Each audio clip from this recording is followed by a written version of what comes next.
Hello, I'm Sam Goldman from the Department of Clinical Research at the Parkinson's Institute in Sunnyvale, California. I'm going to describe the findings and implications of our recent publication in the Annals of Neurology entitled Head Injury, Alpha-Synuclein Rep1, and Parkinson's Disease. As most of you know, the cause of most Parkinson's disease is unknown. Known single-gene mutations are responsible for a few % of cases, but penetrance is incomplete. Genome-wide association studies have identified more common single nucleotide polymorphisms that are associated with modestly increased risk, but most people with these polymorphisms don't develop Parkinson's. Known environmental causes are also rare. Epidemiologic studies have identified common environmental risk factors, but again, most people with these exposures do not develop Parkinson's. Therefore, most Parkinson's disease likely results from a combination of genetic and environmental factors. The central role of synuclein protein is well established. It's the primary constituent of Lewy bodies and neurites, and high levels are associated with increased PD risk. Rep1 is a variable length dinucleotide repeat near the synuclein gene promoter. There are three primary repeat lengths that we'll call short, medium, and long. Long variants are associated with higher levels of synuclein protein and a 30% increased risk of Parkinson's disease.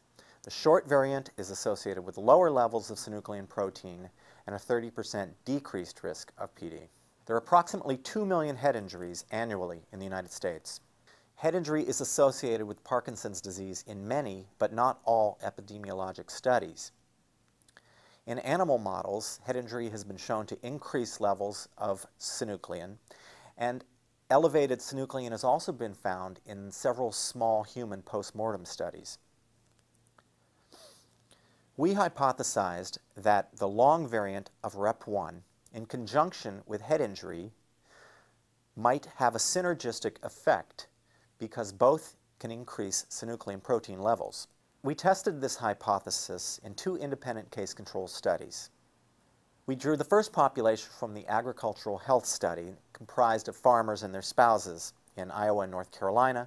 There were 90 cases and 330 controls. The other population drew patients from 8 North American movement disorders clinics and consisted of 390 cases and 160 controls.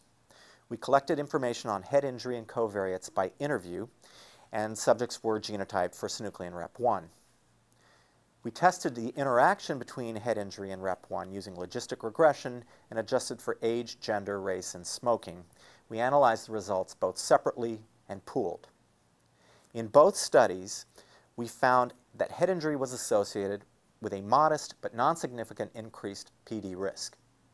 As expected in both studies, the long Rep1 allele was associated with a modest, though non-significant increased risk, and the short allele with a modest, though non-significant decreased risk of PD.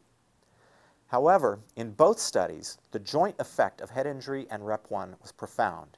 Head injury was not associated with risk in those carrying the short or medium Rep1 alleles, but in those with the long Rep1 allele, head injury was associated with a 3.5 to 6-fold increased risk of PD. This interaction was highly significant with a p-value less than 0.01. This result is highly plausible. Biologically, both head injury and long Rep1 increase synuclein levels and aggregation. Epidemiologically, we found similar results in 2 independent studies.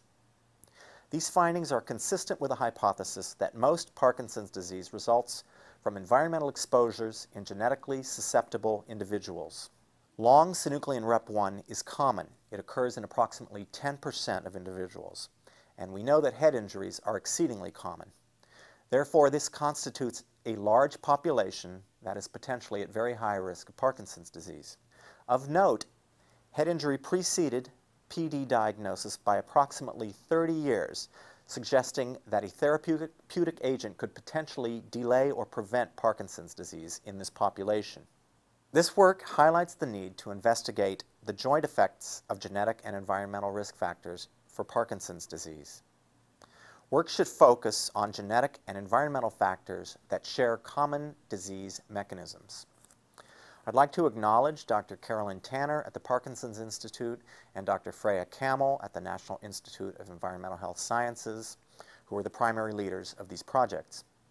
I'd also like to thank the investigators of both the FAME and SEARCH projects, in particular the study subjects and our funders. Thank you very much.